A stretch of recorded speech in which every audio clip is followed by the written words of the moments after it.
تعالوا بقى اكلمكم عن انواع السان سكرينز اللي انا اخدتها معايا وانا مسافره، وكانوا بصراحه اختيار جيد جدا. هديكوا ريفيوز بسيطه عن كل واحد فيهم.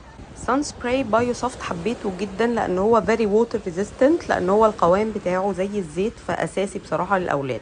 اليجن سان سكرين كان حلو جدا وقوامه جميل جدا جدا، وطبعا هو ووتر ريزيستنت برضو، فكان اساسي معايا في المصيف. كليو سان ده بقى اول واحد خلصته، كلنا استخدمناه وبصراحه انا ما استمرتش معاه، فبجد بديله 10 من 10. وبي سان جel بصراحه حبيته للجسم اكتر من الوش، لان هو التكستشر بتاعته كوايت ثيك، فكان ممتاز بصراحه للجسم.